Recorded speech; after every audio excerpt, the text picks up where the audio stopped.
Cool. So that's the basic idea. The next thing I'm going to do to finish up this first script, and then the rest I'll work through online, is I want to do this twice. I want to generate a list of words and frequent words for OCT, and then I want to get a sampling of other locations in the city and generate its own frequency analysis, and then compare those two lists to try to break this list of all the words I have here into words that are particular to the OCT and are just very common in general. The idea that a lot of these very common things we can tease out of the list by comparing it to a number of other random locations in the city. Okay?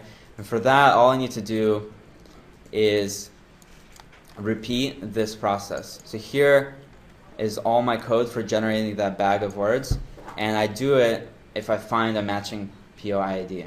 Okay, what I'm going to do is add another if statement. So here, if this matches, then it does this.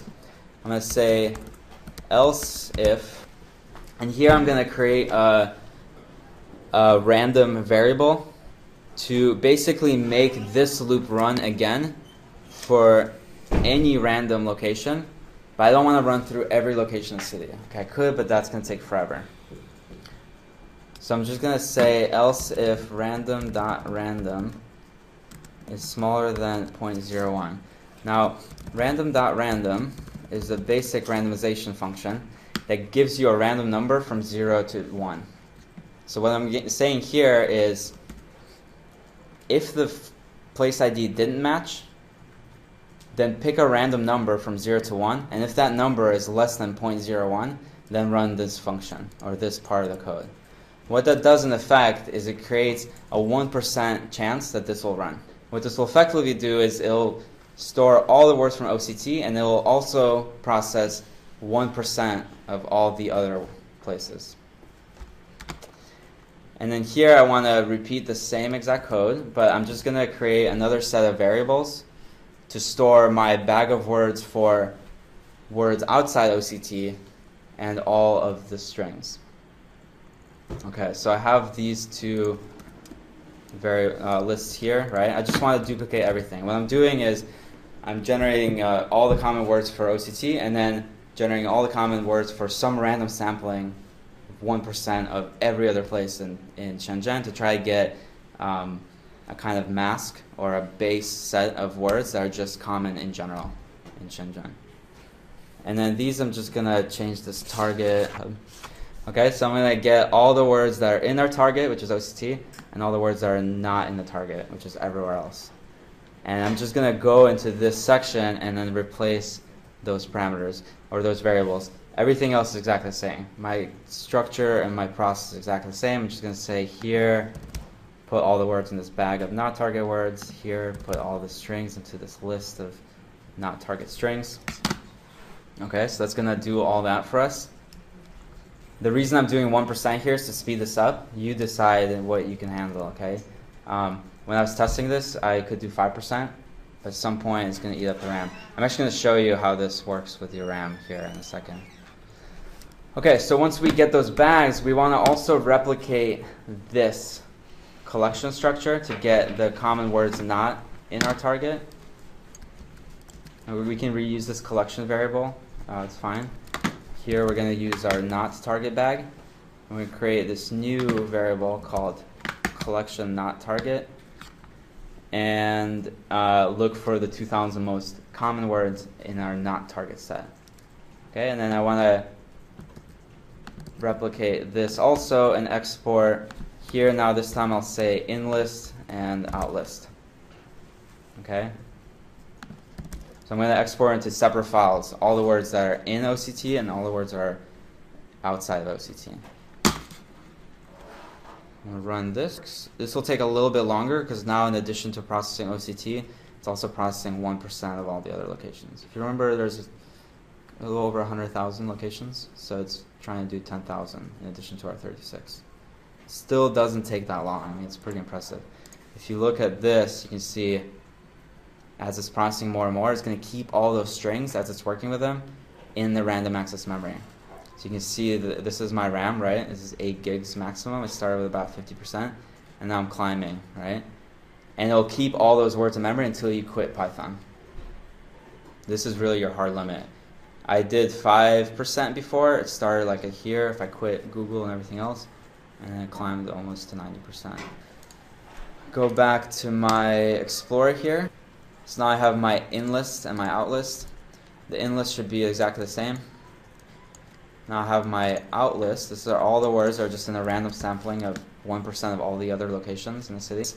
I'm going to use these two lists. I'm going to compare them. I'm going to generate one list, which is all the words that both lists share. That's going to be our list of words that are popular everywhere.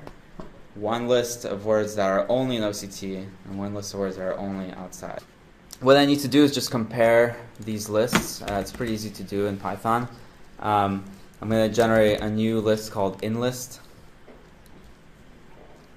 And I'm going to do the same kind of shorthand function. Let's say give me I for every I in the collection of target words if I is not in the collection of not target words. Okay, does that make sense?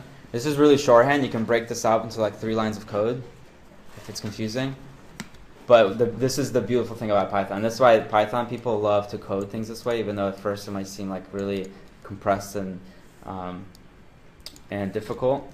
It really becomes really intuitive because you're almost just like talking to it, right? Say, give me everything I for every I in this list if I is not in this list. And it becomes really intuitive. You couldn't do this in Java or other languages. So that will be my in list. I'm going to have a both list. This is the same exact thing, but saying give me every I for everything. Give me everything in the collection target if I is also in the not target. Just flip that logic. And then finally, I'm going to have something called the out list, which is just flipped. For everything in collection not target, return it in the new list if it is not in our target collection. So in terms of the way that these things are going to break up, if we have 2,000 words in each list, they're going to overlap in some amount. And then both the in and the out list will have the same number. Because there's going to be some number of words they share. Say out of 2,000, it's 500. And then each of the other lists are going to have 1,500 things. Right? So that intuitively makes sense. If we're not sure about that, we can run through this and print out the length of each of these lists. And then finally, I'm going to print out 3 different text files, including my both list. Here I want to iterate actually through my new lists, in list, both list,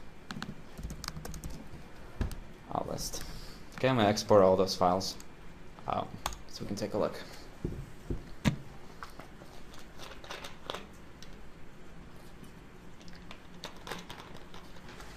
So here is our counts, right? So you see that almost over 3/4 of the words are actually shared between both lists, which is pretty interesting, right? So there's over 3/4 are just very common words, but there's 475 words that are very specific to OCT, and obviously the flip side is 475 words which aren't in OCT but are in other places in C.